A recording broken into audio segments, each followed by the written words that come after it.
Okay, so I'm going to be taking you through a general strategy, a general approach for unpacking an unseen essay question. Or perhaps it's seen. Perhaps you have been given an essay question for an assessment, or you're in an exam and you were confronted with a new question that you haven't seen before.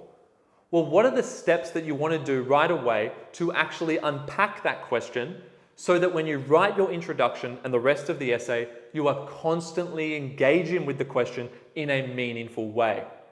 So step one is going to be to identify the key terms, the first box here. Identify the key terms in the question. There are not as many key terms as you think. Words like explain, to what extent, those things are not key terms. Key terms, there's only going to be 1, 2, maybe 3 of them. They're going to be the words like power, so a theme word. They're going to be words like form, or how does the composer use their particular medium to convey their message, right? So the word medium there, that's to do with form. And then there might also be words that are important adjectives, right? So how does the composer show a text that has deconstructed a previous text if you were doing a comparative study? Okay, so those kind of terms are the key terms, and there's not going to be that many in a question. If you highlight too many questions, and you might be doing that mentally in reading time, you're going to be overwhelmed and not know what to focus on. So I always try and just get the one absolute key term, or maybe 2, and there might be a third term that's also important in the question, but it's not going to be my primary focus. So if anything, there might be 3 key terms, but try and, if you had to pick one, try and shorten it to 1 key term. What's the one term that I could focus or should focus my whole essay around? And then how do the other 2 relate to that? So once we've identified the key terms, we have to ask ourselves mini questions. So you ask yourselves questions about the key terms. And these questions are very simple.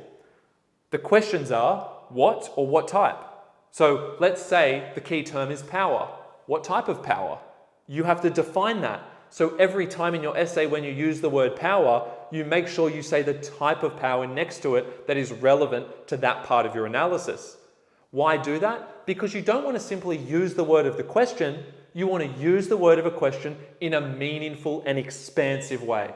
So if there's anything you remember from this video, it's that you need to use the word of the question, but you need to do so in an expansive way, which means whenever you use it, you have to unpack it by asking yourselves these questions and answering them, even if the answer is only a 1-word adjective, such as ideological power.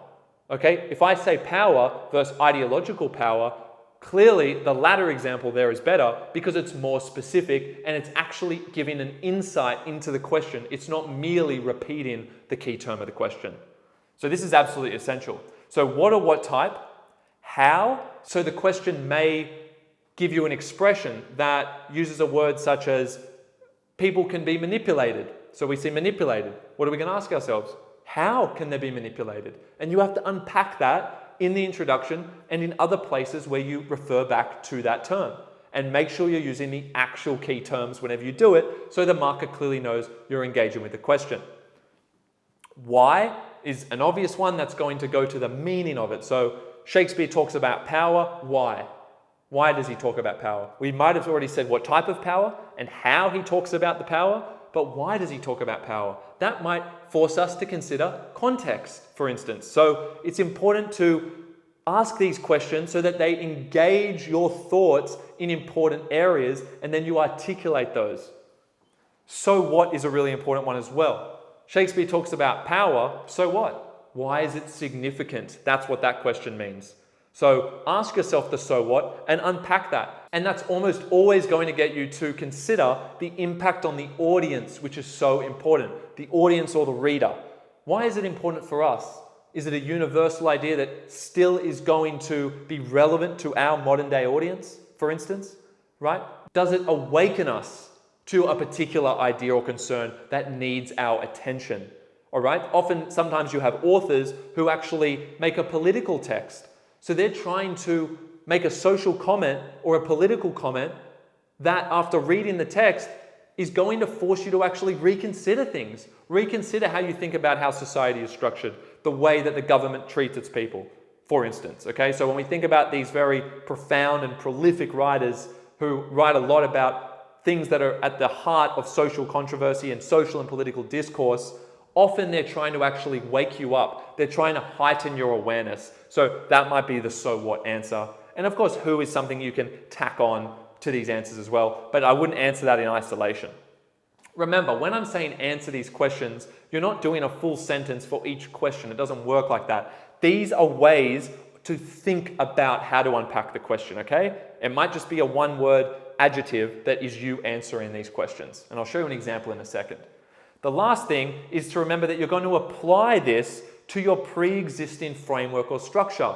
Going into an exam, you need to already have a draft that articulates your understanding of the text in the way that resonates with you. So your structure should already be mapped out.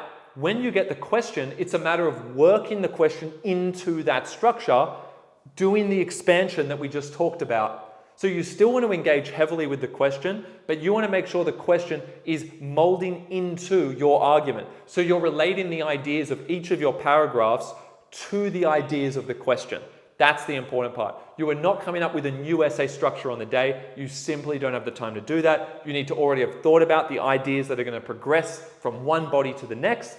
And you are then going to think about how you can rephrase that idea in terms of the question, making sure you unpack the question when you do so. Okay, so let's have a look at an example. How do you expand a key term? Let's say that you got an essay question that has prison as a key term. So to what extent is the play or the text about prisons? So clearly prison is a key term, okay? Prison, prisons, imprisonment, we can use any form of those words. That's important as well. You don't have to use the actual form of the word that's given. So if that's a key term in the question, here's a really great trick to answer the what type aspect, okay? So here's how you can easily unpack a keyword. You put an adjective before it and an of plus a noun after. Now that sounds like a weird mathematical formula to apply. It's actually very effective. Wait till you see an example. Metaphorical prison or psychological prison. Notice how I'm answering what type. So if the question tells me that the text is about a prison, when I say the word prison, I'm not just going to say prison. I'm going to say, yes, the text explores a metaphorical prison. You see? Or it's a psychological prison.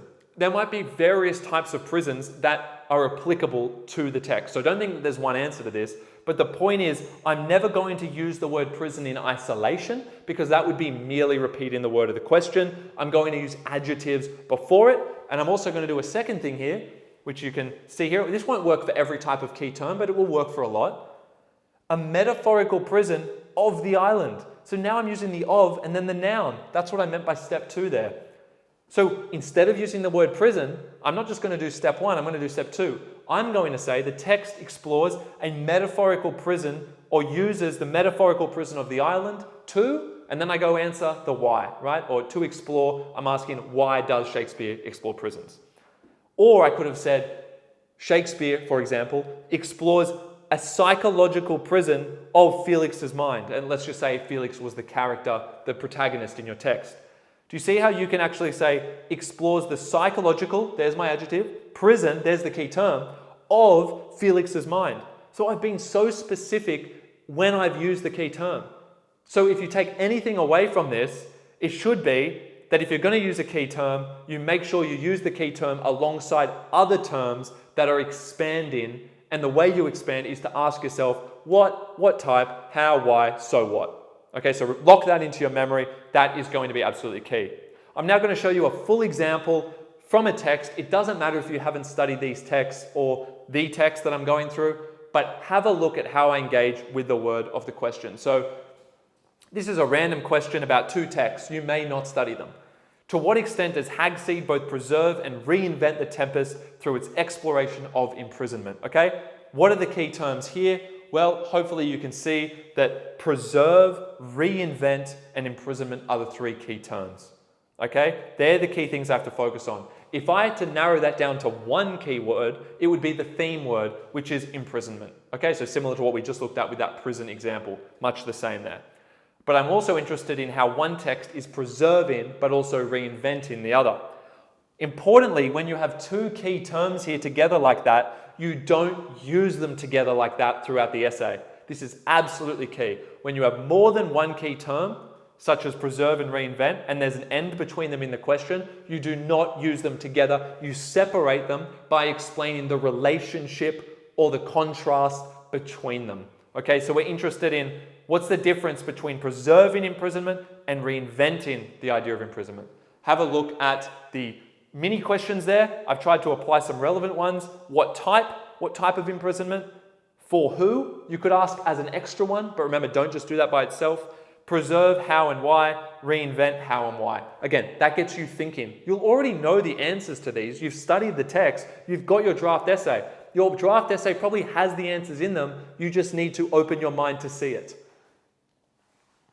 So here's an example. Margaret Atwood's novelized adaptation, Hagseed, I do all the formal intros here, serves as a commemorative fiction for Shakespeare's late romance, The Tempest, seeking to preserve, notice how you're not going to see reinvent right now, I had to separate them. Preserve the human struggle out of inward imprisonment. Oh, inward imprisonment. I said a type of imprisonment, it's inner.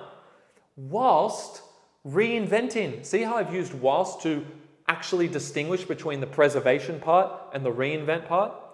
Its manifestation, I was talking about the imprisonment here, to accommodate the contextual dissonance of a secular postmodern world. So I'm saying why it has been reinvented? Well, it's to accommodate a new audience because Margaret Atwood, in this case, was not writing for the same audience that Shakespeare was. I hope you can see here with this example how you can break down a question, especially in a thesis. You should try and do this all throughout your essay. But remember, it doesn't mean you have to write a whole new essay. It means you try and use the material you have, the understanding you already have, and reframe things in these terms, the terms of the question, and you use all of the understanding that you have to answer those mini questions that you will attach to each of them. All right, if this helps you guys, please do like the video, comment below, and subscribe to the channel. Click in the bell to get notified of our later videos. So please do that now for me, subscribe, and then check out our website at ignitehsc.com.au for our more extensive resources on all of this stuff, essay writing, the text you're studying, as well as economics, modern history, legal studies. If you need comprehensive state rank resources on that, you want to see all the exemplar materials, what does a full mark response look like, go check out that website.